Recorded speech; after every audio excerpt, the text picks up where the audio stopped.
जब रसूल करीम मदीना तशरीफ लाए तो हजरत अब्दुल्ला बिन सलाम रजी अल्लाह अन्हा आपकी खिदमत में आए और कहा कि मैं आपसे 3 चीजों के बारे में पूछूंगा जिन्हें नबी के सिवा और कोई नहीं जानता। क़ियामत की सबसे पहली अलामत क्या है? वो कौन सा खाना है जो सबसे पहले जंतियों को खाने के लिए दिया जाएगा? और किस चीज की वजह से बच्चा अपने बाप के मुशाबा होता है? रसूल करीम ने फरमाया कि जबरील ने अभी अभी मुझे आकर उसकी खबर दी है। इस पर हजरत अब्दुल्ला रजी अल्लाह अन्हा ने कहा कि मलाइका में तो यही यहूदियों के दुश्मन है। रसूल करीम ने फरमाया क़ियामत की सबसे पहली अलामत एक आग की सूरत में जाहिर होगी जो लोगों को मशरिक से मगरिब की तरफ हाँक ले जाएगी। सबसे पहला खाना जो अहल जन्नत की दावत के लिए पेश किया जाएगा वो मछली की कलीजी पर जो टुकड़ा लटका रहता है वो होगा। और बच्चे की मुशाबहत का जहां तक ताल्लुक है तो जब मर्द औरत के करीब जाता है इस वक्त अगर मर्द की मन्नी पहल कर जाती है तो बच्चा उसी की शक्ल वो सूरत पर होता है। अगर औरत की मन्नी पहल कर जाए तो फिर बच्चा औरत की शक्ल वो सूरत पर होता है।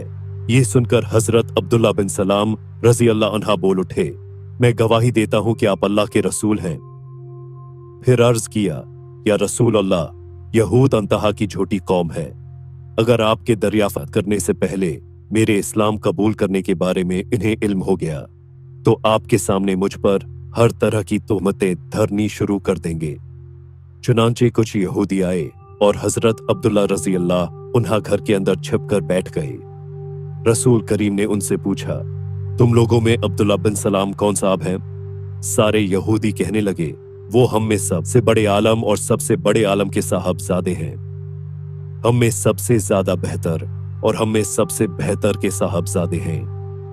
रसूल करीम ने उनसे फरमाया, अगर अब्दुल्ला मुसलमान हो जाए तो फिर तुम्हारा क्या ख्याल होगा?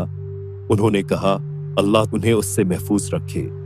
इतने में हजरत अब्दुल्ला रजी अल्लाह अन्हा बाहर तशरीफ लाए और कहा, मैं गवाही देता हूं कि अल्लाह के सिवा और कोई माबूद नहीं, और मैं गवाही देता हूं कि मोहम्मद अल्लाह के सच्चे रसूल हैं।